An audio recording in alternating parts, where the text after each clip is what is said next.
Can I start? All right, so I'd want to start off all of this by telling very deep and profound tale. One of the tales I've never told before about how we got to where we got to as a person. The year was 2004. I had just gained admission into school to read maths and computer science. I wasn't totally sure if that was what I wanted to do with my life. And then I traveled by night bus. So this fire reminds me of that travel. And in that bus, on my way back to school, because by then night bus was literally cheaper to go through. So as a student, most of the time, what we did was to wait till it was in the evening so we can travel, because the cost of travel would just totally fall. So I'd entered this bus and I'm sitting down, and then this old man pops up. Totally. First of all, he didn't strike me till he sat down close to me. All I could smell was Benson and Hedges mixed with Chelsea. That was the perfume he had on. And then he sat close and he was extremely talkative. And this is real true story. And before then, I've been thinking about myself. I've been trying to find myself. At that point, I realized that I was probably born for a reason, but I wasn't sure what it was. So it was a defining moment for my life. And then he sits down and he starts to talk recklessly. And then he talks extremely recklessly. And then he says, "Son,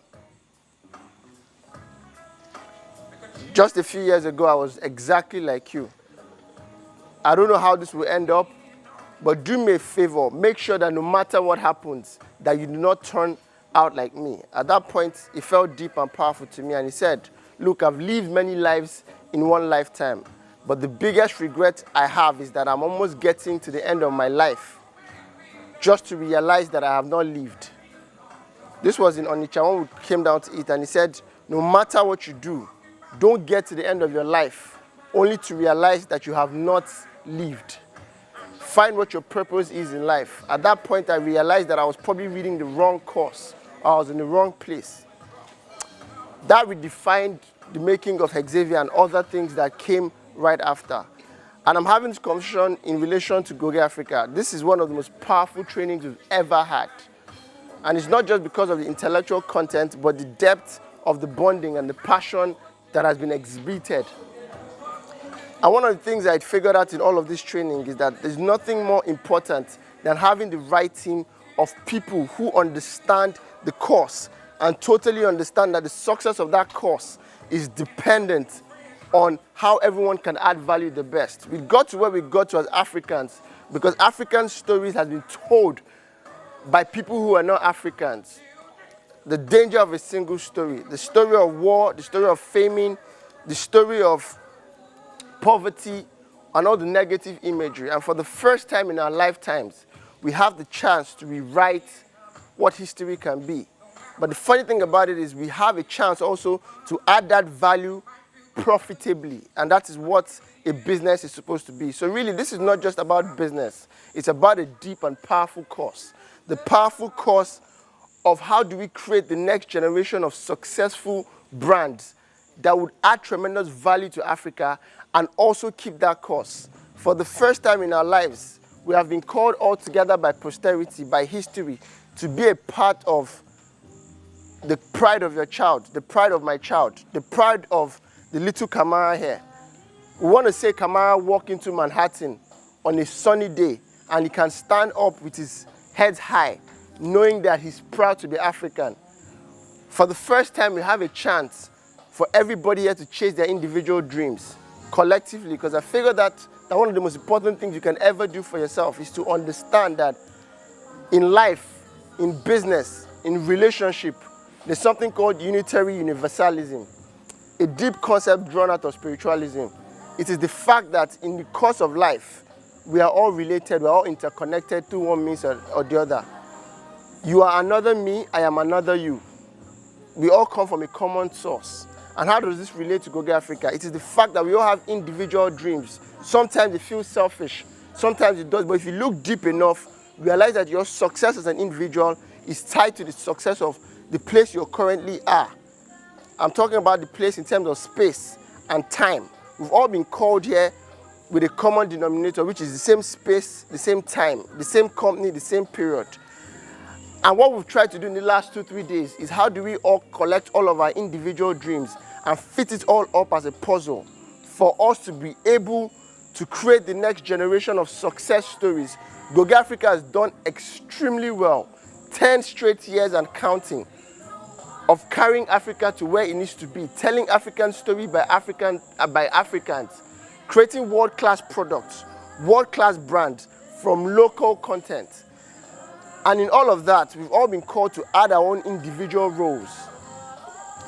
Goge Africa is one of the most powerful brands that we hope would emerge to create one of the most powerful and fundamental stories of Africa and as business in the 21st century. Like I said in the training, we want to see this century as Africa's century. We want to see world-class African brands that can compete with any company in the world. And if we must do that, that means we must have world-class people. We must have world-class individuals who understand what their roles are. But this is exciting and not just intellectual. We spent so much time, we've had a little misunderstandings, we've quarreled a little bit, we've disagreed, but we've all agreed. We've had mad fun. It's been emotional, it's been power-packed, but most importantly, we all have a common denominator of purpose. I cannot stand here and talk for only myself. I want to be sure that we're all passionate about this and we're all in this together. One of the most important things I think that we should leave this place with is that the future of your child, the future of my child, depends on where we are now. In the big picture of life, you are another me, I am another you. What we're doing is not just business, it's personal development. And in the long run, it's global development. At this point, I'd like to take a bow. And I want to say for one reason that I strongly believe in Goge Africa. And we're not even here because it's our job to be here. We're totally here because we believe that it's the right thing to do.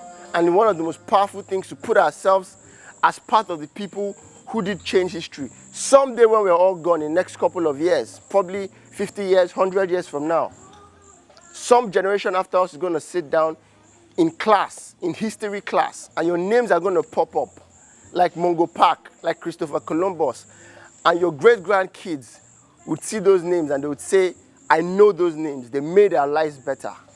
It's a powerful tool, it's the course that we need to do, because I've learned something in all of this, that a business that makes nothing more than money is a bad business. No matter how successful you are, a business that makes nothing more than money is a bad business. So our role in all of these things is for us to add tremendous value profitably. But while we're adding profits to it, we should make sure that everybody here is a 10/10.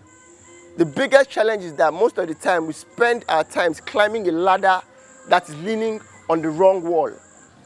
It is the fact that you cannot stop a man or a woman who has his purpose in life, who's put his best in his purpose in life, who is in continuous improvement. And at this point, I want to be sure that all of these conversations is not about me. Thank you very much.